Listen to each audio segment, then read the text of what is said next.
Chronic stress and the aging process inflict a specific kind of physical violence on the brain's internal architecture.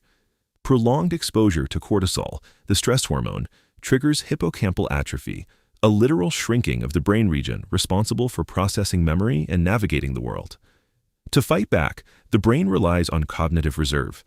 This is essentially a biological savings account of dense, efficient neural networks that allow the mind to resist damage and continue functioning even as pathology develops. This reserve isn't a fixed genetic gift. It is a structural defense that must be built through high-engagement activity, making long-term cognitive health a deliberate architectural project. Passive rest, like watching television, is biologically inert. It provides no challenge to the system, failing to stimulate the growth of this structural reserve. Neural growth requires friction. The mind must be pushed to its skill limits to force the brain to optimize its connections. The height of this mental friction is a state called flow, a moment of energized focus where the sense of time disappears and action becomes instinctive. High-performance athletes are the most visible examples of this state. Formula One driver Ayrton Senna famously described reaching a dimension where he no longer drove consciously, moving by pure instinct as his self-consciousness shut off. This exact same effortless attention is the physiological engine behind deep meditation. Both states require the suppression of the brain's self-reflective networks, forcing a level of attentional control that triggers profound neuroplastic changes. But for most people, this peak state is incredibly difficult to reach. Our brains are biologically wired to be distracted, making it nearly impossible to sustain the concentration required for a defensive buildup. To find out why we struggle to maintain focus, we have to look at the mechanics of optimal performance.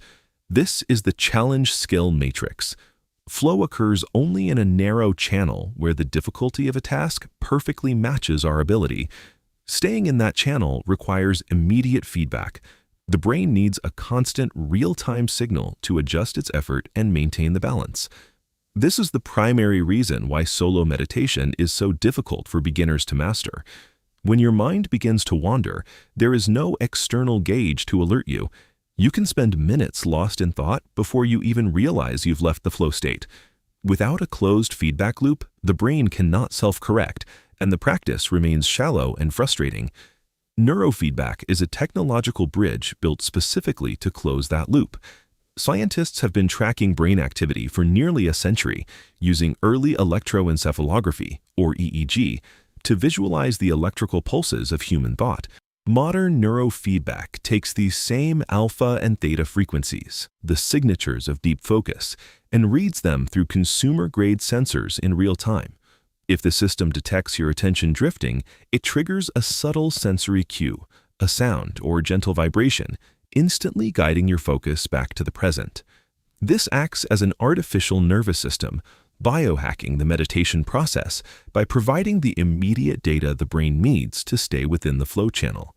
When you close the feedback loop, the temporary experience of flow begins to produce permanent structural changes.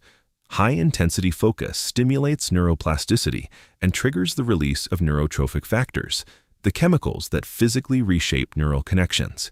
Clinical imaging shows the result, a measurable increase in gray matter density in the regions responsible for executive function and emotional control. These dense regions then develop stronger functional connectivity, allowing different parts of the brain to communicate with higher efficiency. This proves that the human mind is a highly adaptive system. It simply requires the right inputs to optimize itself against the slow decline of aging. By combining ancient contemplative goals with modern tracking technology, we transition from being passive observers of our own aging to active architects of our cognitive longevity.